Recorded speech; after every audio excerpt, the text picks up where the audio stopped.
Have you ever felt depressed? Or do you have any loved ones that you know that feel depressed sometimes?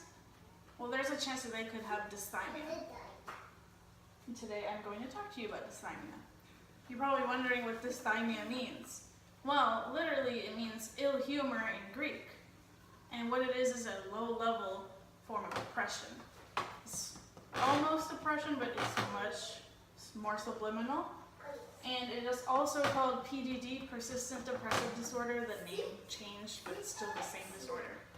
And the only difference really between dysthymia and major depressive disorder, major depressive disorder, is it's just the symptoms are much more minor, and it can turn into depression, but you just need to get help.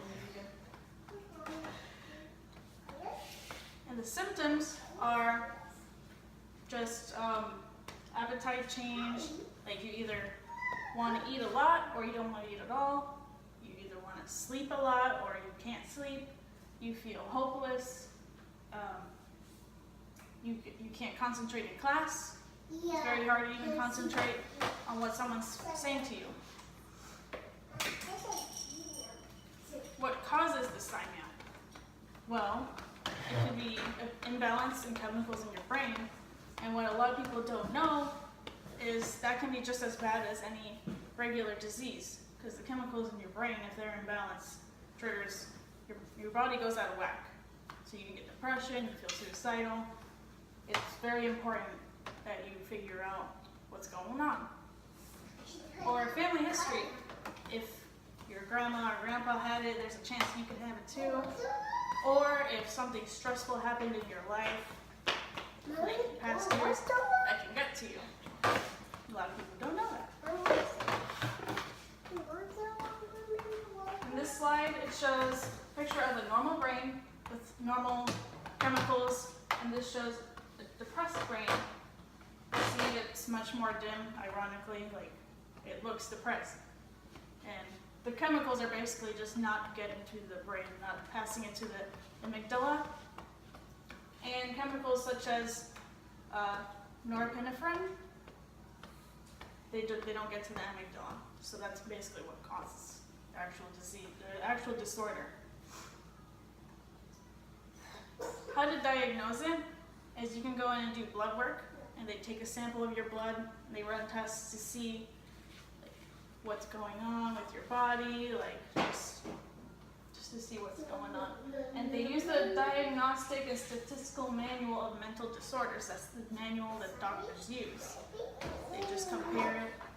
And how they diagnose adults is you have to have the symptoms all day, every day, for at least 2 to 3 years.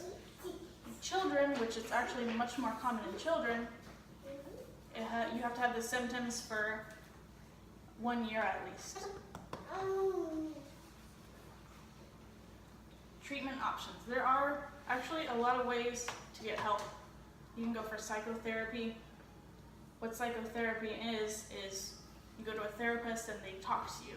They talk to you about how you're feeling, and basically sometimes you need to talk to somebody to feel better. You can't just keep everything inside. That's not healthy. And lifestyle changes. Exercise actually releases endorphins, and essence makes you feel happy. So if you exercise, much more chemicals go to your brain and make you feel happy. And you can change your diet. You can eat more fruits and vegetables. Don't eat fast food all the time, because that actually not only makes you gain weight, but it makes you feel depressed.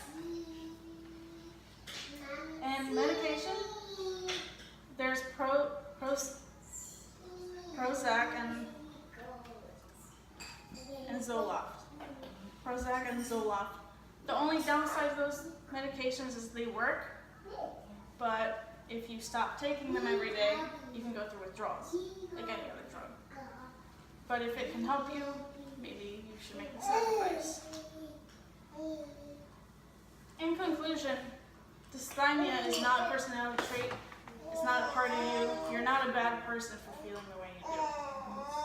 So if you have any of these symptoms, you're not reacting, you might think, wow, I might have it, or my best friend has it, or my sister, my brother, my boyfriend, my girlfriend.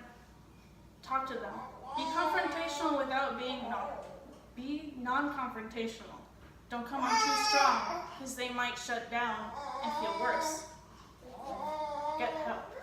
I also posted the National Suicide Prevention Hotline.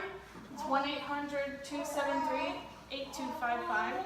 If you ever feel like ending your life, unfortunately suicide is a big leading cause of death in the world, actually. So, in conclusion, dysthymia should be taken seriously.